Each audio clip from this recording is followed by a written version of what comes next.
Oh, paano na yan kung granted ang hinihingi ni Amy Marcos? Ha?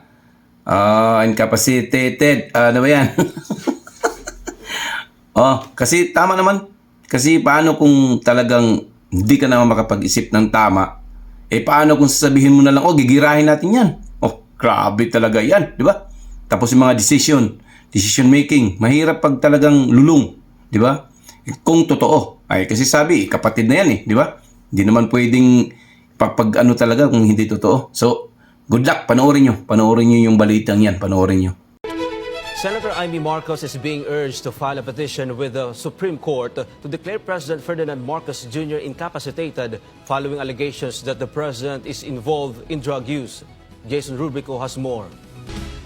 The nation was shaken by explosive statements from Senator Amy Marcos against her own brother, President Ferdinand Marcos Jr., after she revealed that he allegedly uses illegal drugs. According to Professor Malutikia, a political analyst, having a president addicted to drugs can be considered a national security threat. She emphasized that this directly affects the president's ability to make critical decisions. I consider the revelations made by Senator Marcos as part and parcel of a national security threat. Bakit? Meron kang isang pinuno na sinabi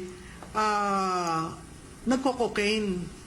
At hindi lang siya, ang asawa niya, paano magdidesisyon ang isang pangulong lulong sa cocaine? Paano susunod ang mga sundalo knowing ang nag-utos sabog?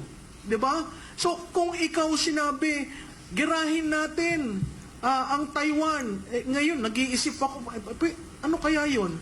Nasa tamang wisyo o bangag? Yes. So it is a national security threat because that is the president. Tikia also believes that Senator Amy disclosed the issue not only to help save her brother, but also to protect the country from a potentially more serious situation. Apart from liniligtas ko yung kalusugan ng aking kapatid, concern rin siya as a senator sa bansa.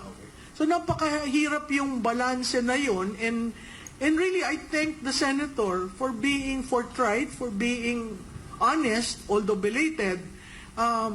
Pero sa tingin ko yung nasa mesa dito, alam naman natin yung talagang nangyari doon. At public office is a public trust. Doon pumapaloob nahalal ka ng bayan, binigyan ka ng mandato, ngayong nalaman naming lulong ka, napakahirap intindihin kung hindi magsasalita ang Pangulo at kung hindi mag-hair follicle test. Meanwhile, Dr. Richard Mata, a medical practitioner, further explained the dangerous effects of drug addiction, particularly to cocaine. It's very, very dangerous. Actually, pwede po siyang magkaroon kaagad ng heart attack, pwedeng tumaas kaagad yung blood pressure, pwede kaagad magkaroon ng seizure, lalo na kung ma-overdose. Ngayon, pag sinasabi naman nilang microdosing, which na-mention po yun ni Senator Amy, na 4 times a day daw, actually, that is still dangerous and also for the country kasi if you're working and then you're doing microdosing, that's yung decision making mo mababago Totoo po yung sinabi ni FPRRD na nagsishrink po yung utak. Ibig sabihin, maging mahina na po yung comprehension mo, decision making, at you could be easily manipulated. Kaigit na.